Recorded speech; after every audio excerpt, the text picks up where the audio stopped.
good people? Mark Holmes here, and as always, I want to say thank you all for watching, commenting, subscribing, and being part of the Joe Booth Sports Report. Without you guys, as well as you ladies, you know that this literally does not work.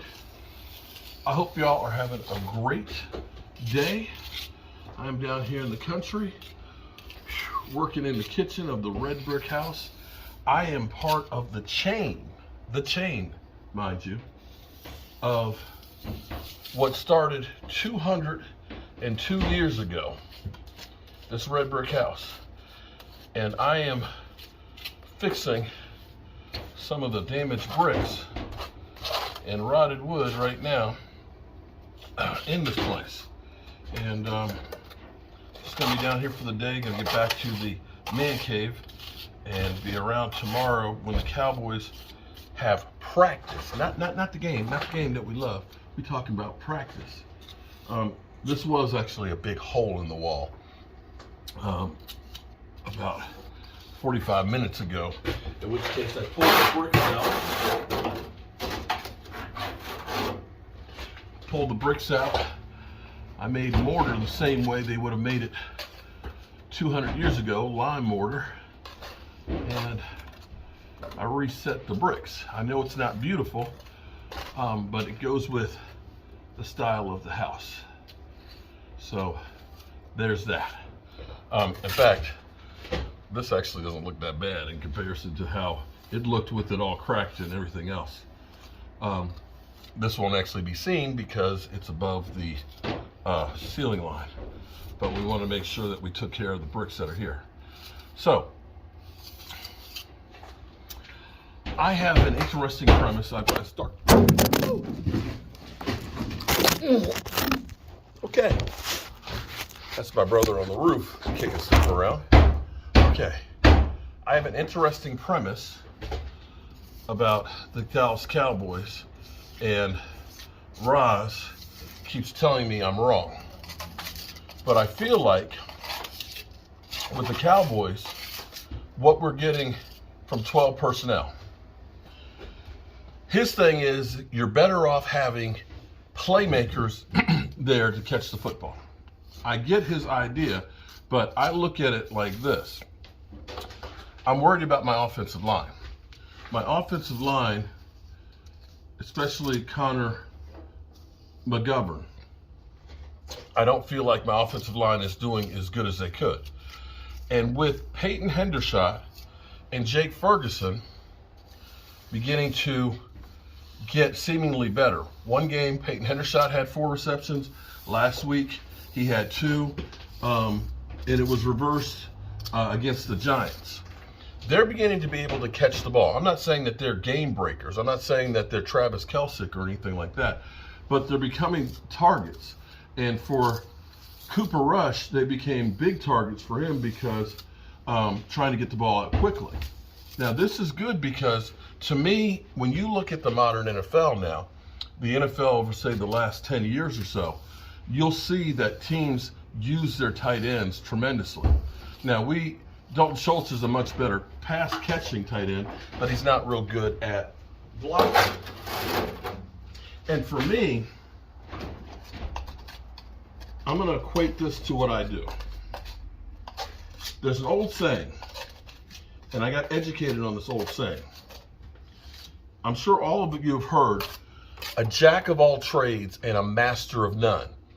And most people take that as, oh, you're a jack of all trades and a master of none. And people will take that as, so you're not great at anything.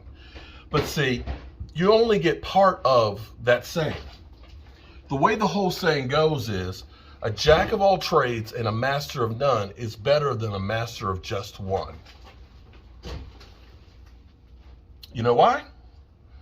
I got this house, this red brick house, right? This morning, we got the meter base hooked up.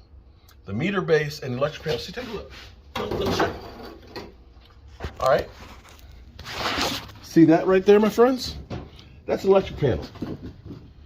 Electric panel, we got an extra, by code, before they'll come through and inspect that, you got to have your ground wires in there. I got my ground rods out there 6 feet apart, right? I've got my meter base out there. I have my hot, my neutral, and my hot. I got them all labeled. Got that stuff all ready to go. Jack of all trades. Over here, this floor joist rotted out. So we ended up putting in a new joist, cutting that down, framing that sucker up, right? So now the floor upstairs right there is sturdy. It's sturdy. This whole kitchen, I framed it up. And so now that I got that floor joist in there, I was getting ready to finish putting the last ceiling rafter in here. But then I realized I got a problem with the bricks. This was all coming out. There were pieces of wood from when they repaired it years ago. They stuck some wood up underneath of the bricks to hold it in place. Well, I pulled all that off and I bricked it back in there, right? Okay, now look at that. Put in 200 years ago. Put back in today. So in the one day that I'm here, this jack of all trades has fixed the bricks, he's done electrical, and he's done carpentry. And I drove down here too. Jack of all trades, master of none, but is better than the master of one. I know you're like falling asleep right now. You probably clicked off, but if you're still here, I appreciate you because now I'm going to finish the lesson. Here's the thing. Dalton Schultz is a master of one. Catching the football. It's great. It's great. But the problem is sometimes we need blocking because see in 12 personnel, you need to be able to block sometimes. Because what the defense does, you want to do the opposite. They put 8 men in the box. You want the guys to go out and catch passes.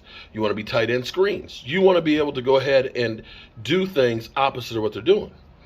If they end up being in, say, a heavy nickel or just nickel coverage, then you want them to be able to block because now you got numbers. So Dalton Schultz, the master of one, he's good. In certain situations, you want him to be out there for sure. But sometimes the jack of all trades, which would be the Peyton Hendershots and the Jake Fergusons, can be more effective because you can do multiple things. You don't have to call in the specialist. And when you call in the specialist, you know that you're paying the specialist and the specialist price. Just a thought. Just a thought. Because it seemed like to me, and I have to actually go back through and look at the films, but it seemed like to me that when Zeke Elliott was running out of 12 personnel, or when we were passing out of 12 personnel, that we were pretty effective at moving the football. It seems like more times than not, when we've gone 4 wideouts, empty backfield, 1 tight end, we haven't been as successful. See, that's where you need the jack of all trades. Now, I'm kind of long-winded. I get that. But the thing I love about football, I can relate it to pretty much everything I do in life. Like I said, rebuilding a house that's 200 years old still teach you things about football. Yeah. Hope you're having a great day. I got to check on my brother. He's up on the roof fixing that. We've actually got mission accomplished. I got more done than I had planned to. And actually, I'm going to get ready to do some work on the ceiling rafters upstairs now that I got the bricks put in place. Not perfect in any stretch of the imagination. But I'm thinking about pulling all of this old plaster off and leaving these bricks exposed because when you look at a brick, this was handmade. Handmade right back here behind the house. 200-year-old hands, probably slaves, made that. So why do I want to cover that up? I don't think I do. All right, peace out. Actually, it doesn't look that bad from down here. This was original. Up there, where it's gray, that's what I had to put back in. Jack of all trades. Jack of all trades.